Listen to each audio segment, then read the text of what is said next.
Buenas noches y bienvenidos una vez más a NUR para Todos.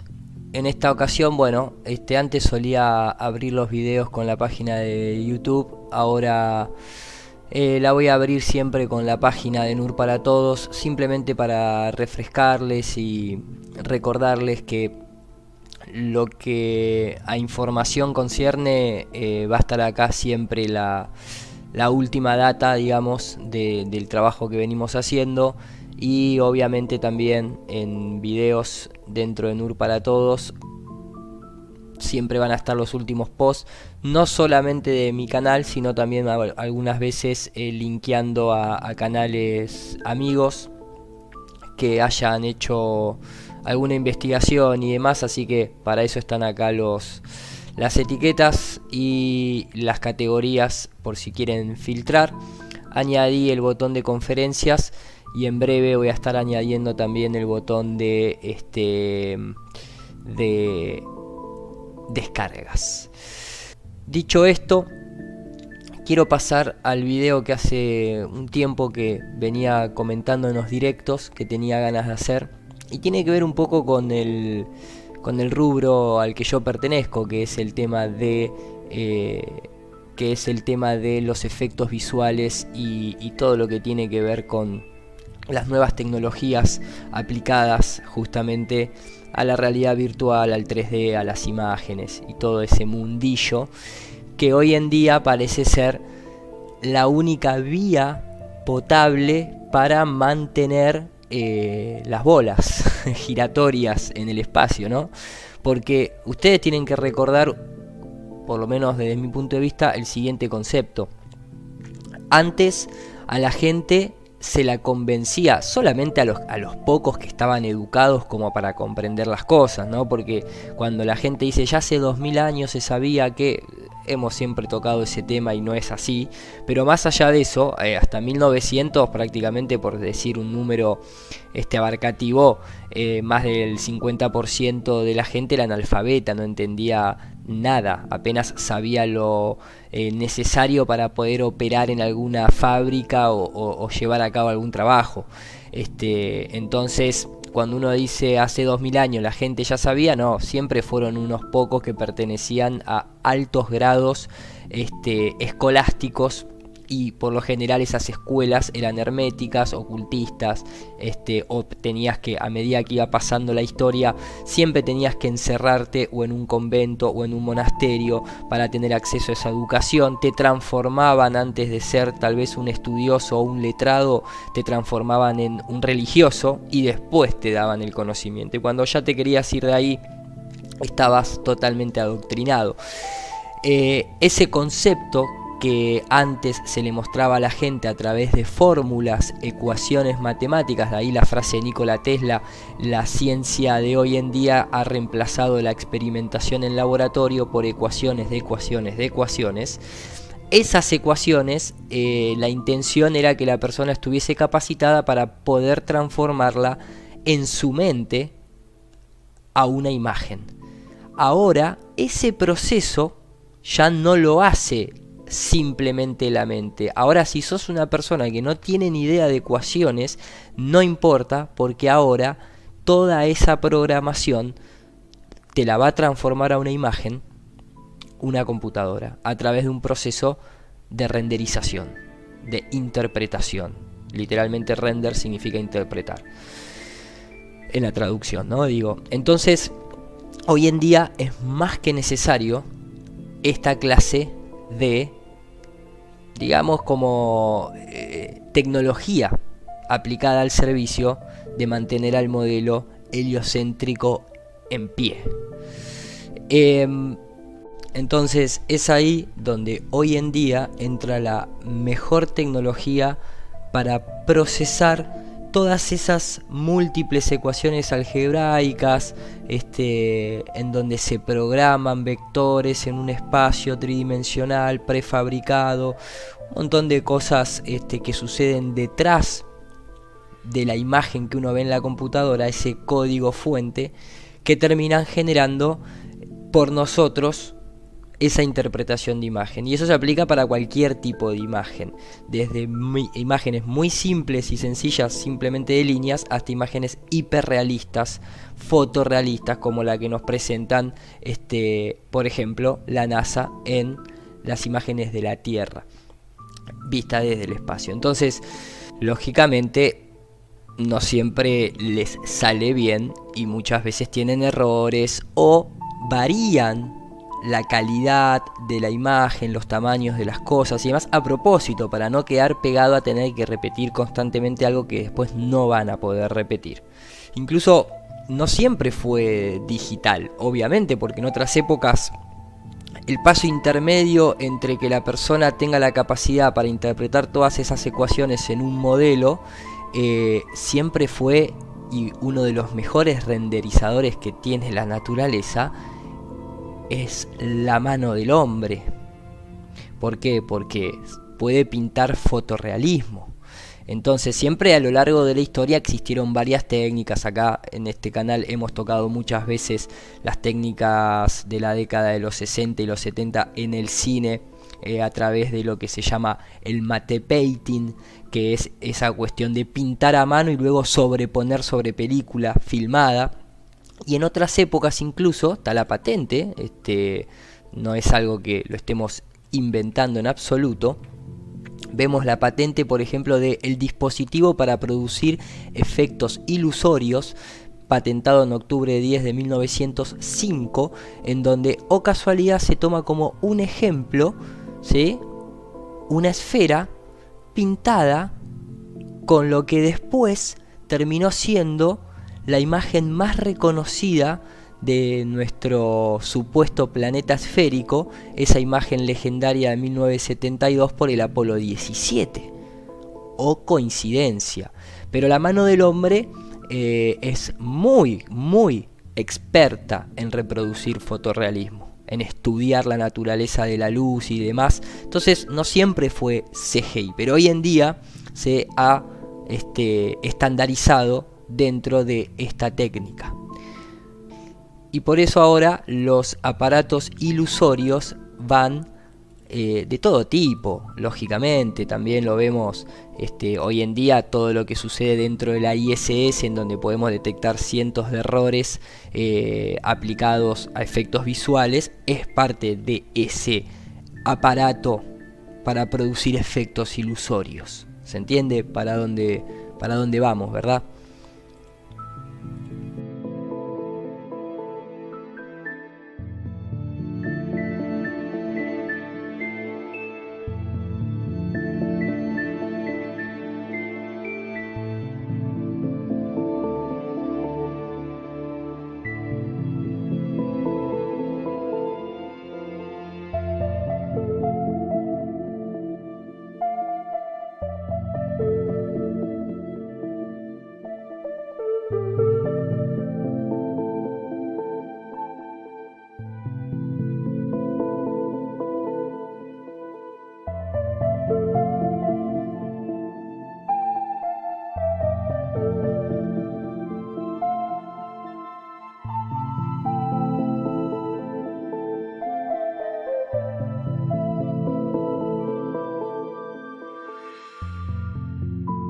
Ese es mi campo, esa es mi área, y me gustaría compartir con ustedes todo lo que se viene avanzando en ese campo, y por eso está conectado incluso con lo que nosotros conocemos como el Blue Beam y demás. Y a ver, sin ir más lejos, a la hora de recrear mundos en 3D, una de las principales cosas que se asumen, ya lo hablaba Microsoft con el algoritmo RQT, es que siempre los terrenos y las superficies son planas.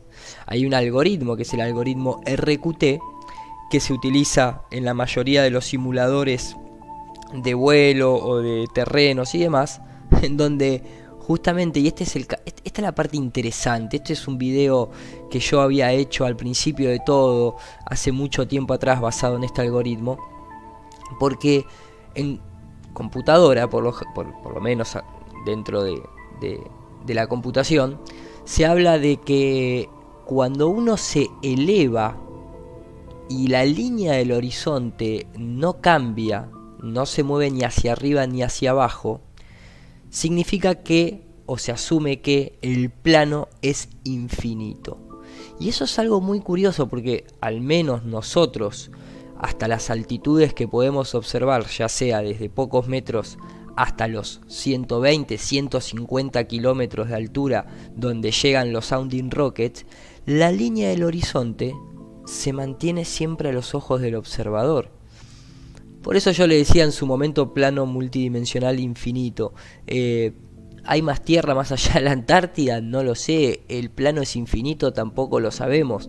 Pero hay ciertas condiciones que, si no es infinito, el plano es muy grande. Y eso implicaría que haya más territorio detrás de la Antártida.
Pero cuando ustedes creen, yo venía hablando de la educación y demás, tal vez se piensan que toda esta cuestión ocultista, cabalista, alquimista, religiosa, de escribas y todo ese tipo de cosas quedó en el pasado. Les recuerdo una noticia muy vigente. El señor, por ejemplo, Elon Musk, del cual me imagino que muchos acá están al tanto, decide, por ejemplo, crear una escuela hermetista no conforme con la educación que el servicio público prohíbe, o también privado en algunos casos, y crea Ad Astra, hasta las estrellas, ¿no? La escuela hermética que Elon Musk creó justamente para darle una educación diferente a sus hijos, porque no estaba conforme, ¿no? Unhappy with the educational. Entonces se sigue manteniendo todo lo mismo. Aparte, acá pueden ver claramente la identificación del logo piramidal. Les recuerdo que el nombre Elon en griego significa luz, Musk significa joven hijo, ¿sí? O sea, el joven hijo de la luz. Me parece que no hay mucho para combinar con eso, pero sigue siendo siempre lo mismo. Incluso cuando la gente cree que toda esta cuestión de enseñar el heliocentrismo siempre son cosas del pasado, les recuerdo que Georges Lemaitre fue el jesuita que creó la historia del Big Bang, como leemos en Wikipedia, mal atribuida a Edwin Hubble, porque fue Georges Lemaitre. Incluso hace muy poquito lo dice el propio de Grace Tyson en un programa televisivo muy conocido. These Jesuit scientists Okay. Yeah, the Jesuit priests were like the academic order of the Catholic. You're Catholic. You should be teaching this, okay? I'm aware of my religion. So there's a Vatican observatory to this day that at the time, before telescopes were invented, these Jesuit priests were put into the service of figuring out why the calendar was shifting in the year. Well, am I correct in saying that it was a Catholic priest who first proposed the idea of the Big Bang? Yes, Georges Lemaitre. Wow. Yes, the Big Bang itself, using Einstein's equations. Einstein could have done it, but Einstein did enough. He was busy. He did enough. Yes. Laid down the equations. Other people calculated with his equations, and he deduces that the history of the universe must have started with a bang. Wow.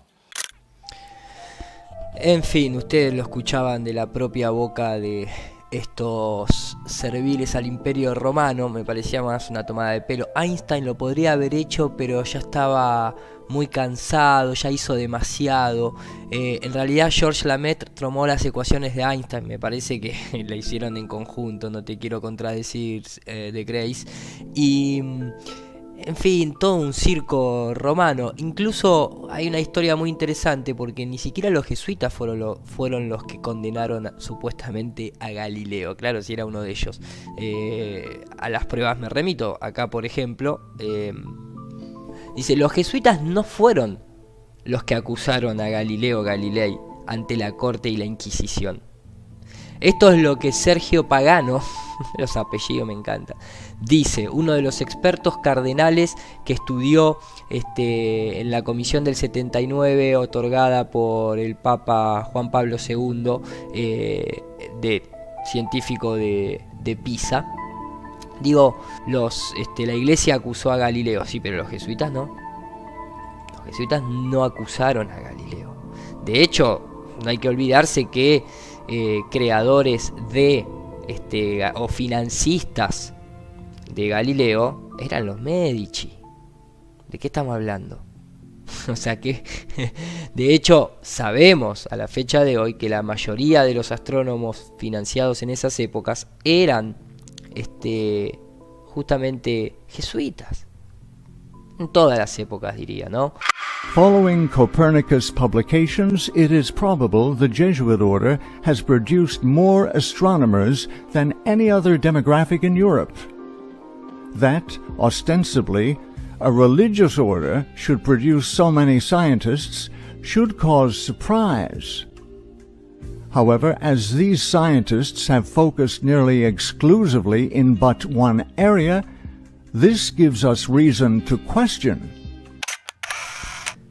Entonces, a lo que voy es, ¿ustedes creen que algo de todo esto cambió? Que ya no es más que ahora la información que recibimos, sobre todo a nivel científico, de lo que concierne al espacio exterior y a nuestro sistema solar y nuestro sistema galáctico, ya no es más dado por esas mismas fuentes del pasado, que ya no son más los jesuitas los que están por detrás, el ocultismo el que está por detrás?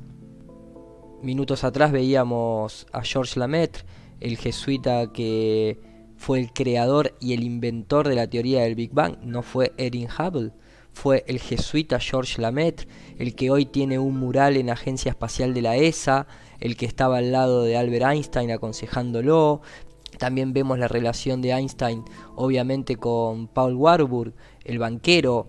Vemos a Einstein con una cara media no muy simpática al lado de Michelson and Morley, y lo vemos claramente a Michelson haciendo la manito dentro del saco, perteneciente a la masonería, y de hecho Morley fue el que decía que él no estaba satisfecho con el experimento, que había sido pobremente interpretado. Bueno, creo que ya sabemos por qué ha sido pobremente interpretado. Las noticias de la época decían que la teoría de la relatividad de Einstein era más de J.P. Morgan que del propio Albert Einstein.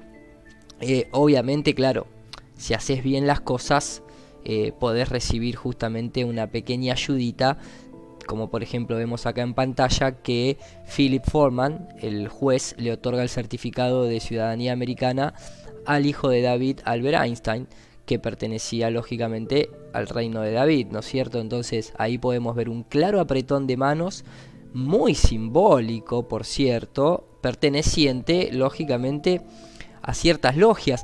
Y eso no es que se aleje, o sea, les repito, ¿ustedes creen que hoy en día qué pasa? Este símbolo que vemos de la gente de la NASA junto con Google, este apretón de manos, ¿no es igual que el anterior de Albert Einstein y el juez Foreman? Creo que es evidente la conexión que hay y que sigue habiendo. De hecho, tal vez ustedes creen que, bueno, a ver, un rápido pasaje por el ocultismo de la NASA, ya que la mencionamos y la vamos a seguir mencionando a lo largo de todo el programa, pero recordemos lo que es la masonería y la NASA a través de Jack Parsons, el cual, cuando uno va incluso a la propia Wikipedia, les dice que era un ocultista, que era un discípulo de Aleister Crowley, que pertenecía a la Ordo Templis Orientis, que abogaba y rezaba al dios pagano Pan, ¿no? De ahí el ocultismo de Walt Disney, de Peter Pan. Pan es el dios de la pedofilia y la perversión, la simbología en las fotos de el rover, de ahí también la simbología de Pangea, la tierra del demonio. Y es interesante cómo muestran acá la Antártida en Pangea, porque esto no es que estaba ahí abajo del globo. En otro momento vamos a estudiar, no se olviden que los militares norteamericanos usan un mapa llamado The Great Circle, y la disposición ahí es bastante correcta, ojo, que acá no pareciera estar en un globo Pangea, no iba a estar, ¿qué va a estar Pangea? ¿Que va a estar toda la masa continental que de un lado del globo solo? Pensemos un poquito. Les decía, la masonería completa y el ocultismo, cuando uno puede ver el cornuto constantemente en todas las misiones espaciales, siempre es lo mismo, la simbología haciendo referencia a Isis o al ojo de Horus, o directamente, como es el caso acá, no solamente del cornuto, sino que los buzos que auxilian a los astronautas para que no se ahoguen, tienen directamente tatuajes demoníacos, la conexión de, bueno, el simbolismo constantemente del ojo, la conexión de Wernher von Braun y Walt Disney, de ahí mencionaba el tema del dios pagano Pan, la conexión incluso de Monsanto promocionando juegos de las aventuras a través del espacio, donde ahí se puede ver el castillo de Disney. O sea, fíjense de manera muy rápida las conexiones que uno puede ver, la simbología en el diseño, no solamente en Júpiter o en la cara de Pluto, sino también en el diseño de las escotillas de la ISS, todo el tema de bueno, en fin, hay mucho, obviamente la masonería burlándose de los astronautas, ¿no? Astronauts. What on earth is an astronaut? No, they're not. I don't follow. Well, they're not on Earth, they're in space. In fact, Brother Buzz Aldrin was the second man to walk upon the surface of the moon. That's the best thing I've heard this evening. What, that a Mason walked on the moon? Se ríen de ellos mismos. Entonces, a lo que voy es incluso todo de la fe científica que propone incluso la masonería, ¿no? Fe en la ciencia. Hoy en día tenemos al hermano Guy, justamente así es el apellido, Brother Guy, perteneciente a la orden jesuita. Este astrónomo jesuita se llama Guy con Sol Magno, o sea, con el Sol Magnífico. No hay que olvidarse que el jesuita encargado de la medición y de otorgar los números y estadísticas y mediciones precisas para que se pueda determinar la distancia al Sol de 150 millones de kilómetros basado en el tránsito de Venus en 1700 y pico, se llamaba Maximilian, mejor dicho, no se llamaba Maximilian Hell, vamos a ver qué nos dice incluso la Wikipedia, ¿no? Hell nació, bla bla bla, en el Reino de Hungría, inscripto con el nombre de Rudolf Maximilian Hall, pero posteriormente se cambió su apellido a Hell. Era el tercer hijo del segundo matrimonio de Matías Cornelius Hell, los cuernos del demonio, listo, pero sigamos. La pareja tuvo 22 hijos. El lugar del nacimiento del padre de Maximilian Hell es desconocido. ¿Qué más nos dice la historia acerca de este nefasto personaje? Hell fue designado director del Observatorio de Viena, que, o casualidad, también fue elegido miembro extranjero de la Royal Academy danesa de Ciencias y Letras, que, o casualidad, esta institución le financió la publicación de su trabajo de 1770 que daba cuenta del tránsito de Venus, con el cual hicieron la mentira de la distancia al Sol. ¿Hubo alguna controversia acerca de las observaciones realizadas por Hell en tránsito de Venus? Porque permaneció en Noruega durante 8 meses recogiendo datos científicos no astronómicos sobre las regiones árticas para una enciclopedia que nunca fue editada, en parte debido a la supresión de la orden jesuita. Siempre están ahí. La publicación de sus resultados se retrasó y algunos, especialmente Joseph Johann von Littrow, acusó a Hell póstumamente de falsificar sus resultados. Aún así, un siglo, miren la cara de este muchacho, ¿no? Aún así, el astrónomo matemático estadounidense de origen canadiense estudió las libretas de campo que había hecho Hell y lo exoneró un siglo después de su muerte en Viena. Entonces, podemos ver, incluso, ¿no?, en la simbología de las estatuillas, discúlpenme la mixtura de lenguaje entre inglés y castellano, pero acá podemos ver incluso la simbología, si notan los dibujitos, ¿no es cierto? La hostia, que es, te meten adentro de la boca al sol, y el ángel sosteniendo los ángulos con las mediciones del sol en la línea del horizonte que es plano. Entonces, ¿de qué estamos hablando?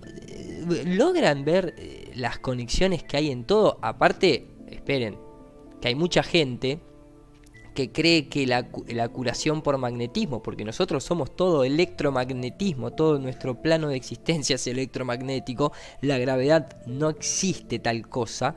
Este mismo tipo, Maximilian Hell, fue el que se interesó en la magnetoterapia, en el poder de curar a través de los imanes, aunque después, posteriormente, todo el crédito se lo llevó Franz Anton Mesmer. Entonces, a lo que voy es, ¿se dan cuenta cómo nos forrean? ¿Cuál es la importancia de haber tomado estas mediciones donde se asume incluso que es un plano, pero ellos asumieron que el horizonte estaba curvo, si no las cuentas no le dan para sacar 150 millones de kilómetros al Sol? La importancia es que de ahí se establece la unidad astronómica, que da lugar a todas las mediciones que luego se hacen en el sistema solar y en el espacio exterior. Todas esas mediciones de la distancia de los planetas, de los diámetros del planeta, todo eso está basado en la distancia, en los 8 minutos que supuestamente tarda la luz en viajar hasta nuestro planeta. Entonces, si todas esas mediciones son manipuladas y están tendenciosamente hechas, significa que esa unidad astronómica es una mentira, y por lo tanto significa que todo lo que observamos desde acá, desde Tierra, está mucho más cerca. Si uno utiliza la trigonometría con el método de Eratóstenes, pero en lugar de querer determinar el diámetro de la Tierra, ya lo hemos tocado muchas veces, lo que buscamos es la distancia al Sol, pero asumimos que el triángulo rectángulo que se utiliza para determinar trigonométricamente la distancia, la base es plana de ese triángulo, vamos a dar con que el Sol está a una distancia aproximada de 5.000 y pico de kilómetros. ¿Bien? Esa es la importancia de todo esto, y por eso estos tipos se tomaron el tiempo que se tomaron, fueron cuestionados en su época, pero que después que uno muere y todo se va tapando y hacen lo que quieren, básicamente para justificar su modelo heliocéntrico. Les comentaba esto como para que tengan un paralelismo. Sé que ustedes saben que hay que ponerse en modo arborescente porque abrimos varias cosas, pero ahora volvemos nuevamente a toda esta cuestión de la actualidad y para que vean que todo esto sigue siendo igual, vamos a retomar con nuestro Guy. O sea, Guy es como decir amigo, o sea, el amigo con el sol grande, ¿no? Porque magno también significa grande, además de magnífico. Y vemos cómo en la actualidad este jesuita del MIT se pasea dando charlas acerca de cómo fue que en 1972 el Apolo 17 tomó esta gran fotografía desde el espacio enfocando la Tierra. Fíjense que es lo mismo, es la misma gente. Pero no solamente eso, este jesuita también está a cargo, digamos, promociona hoy en día lo que es la teoría darwinista, pero también promociona lo que es el contacto extraterrestre. Se encarga de escribir artículos exo-vaticana. No hay que olvidarse que el único telescopio binocular está justamente en manos del Vaticano, ¿no? También por algo será, me parece, que habría que tener en cuenta. Además que se llama Lucifer, ¿no? Luciferismo es lo mismo que decir heliocentrismo. Darle la vuelta al Sol es lo mismo que darle la vuelta alrededor de Lucifer. Simbólicamente es exactamente lo mismo. El que lo quiera ver, genial, porque va a poder activar más rápido. El que no lo quiere ver está totalmente dormido. Pero eso es un poco de lo que va de la mano con lo que es el NASA Blue Beam Project, que es, repito, NASA Blue Beam Project, cosa que nadie de todos los conspiranoicos españoles, cuando tocan el tema, quieren nombrar la palabra NASA al principio, cuando está escrito ahí, solamente dicen Blue Beam Project, ¿no? Y dentro de la masonería, incluso cuando uno accede al libro Morals and Dogma, acá puede ver esa famosa simbología de la escuadra y el compás, en donde se dice que obviamente la escuadra es para medir ángulos rectos, formado por dos líneas rectas, que se adapta solo a superficies planas y pertenece solo a la geometría y la medición de la Tierra. Y la trigonometría que lidia con planos, o sea, un triángulo, rectángulo es plano, un sextante se usa con superficie plana. Un astrolabio lo mismo, cuando uno navega en mar abierto y se ubica por las estrellas, asume que el agua es plana y está teniendo en cuenta muchos kilómetros, en donde debería ser la base del triángulo en arco, sin embargo no lo hace. Incluso, como dice acá, dice que los antiguos suponían que era un plano. La escuadra se utiliza para medir la Tierra plana. En cambio el compás describe círculos que lidian con lo que es la trigonometría esférica, la ciencia de las esferas y el cielo. De hecho, cuando uno va a documentos modernos como el WGS 84, digamos el estándar elipsoidal que se utiliza para muchas cosas, es simplemente la medición de un domo. Se asume que la superficie es plana y circular, y de ahí se utiliza para la trigonometría esférica local. ¿Vean? Son cosas a tener en cuenta. De hecho, la masonería, al principio, esto está incluso hablado por propios masones, la masonería al principio, antes de ser intervenida, cuando en su simbología ponían las columnas, no ponían a la esfera celeste y a la esfera terrestre, ponían al sol y la luna sobre las columnas, y obviamente al ojo que todo lo ve, o a lo que ellos consideraban gadú y demás, pero no ponían las esferas. Esto fue una infiltración, según autores pertenecientes a la masonería. Esto es una infiltración de la Royal Academy de Londres. Obviamente sabemos a los que pertenecen. Incluso es muy evidente, o sea, ven que a lo que voy es, sigue siendo exactamente lo mismo. Y nos siguen brindando, la información sigue siendo filtrada por las mismas instituciones. Ese es el llamado al que yo estoy haciendo para despertar de esto. Entonces, habiendo tenido esta pequeña introducción, viendo esta conexión entre NASA y Google, me gustaría extender esta relación y mostrarles desde mi punto de vista y desde mi profesión toda esta cuestión tecnológica aplicada al servicio del heliocentrismo.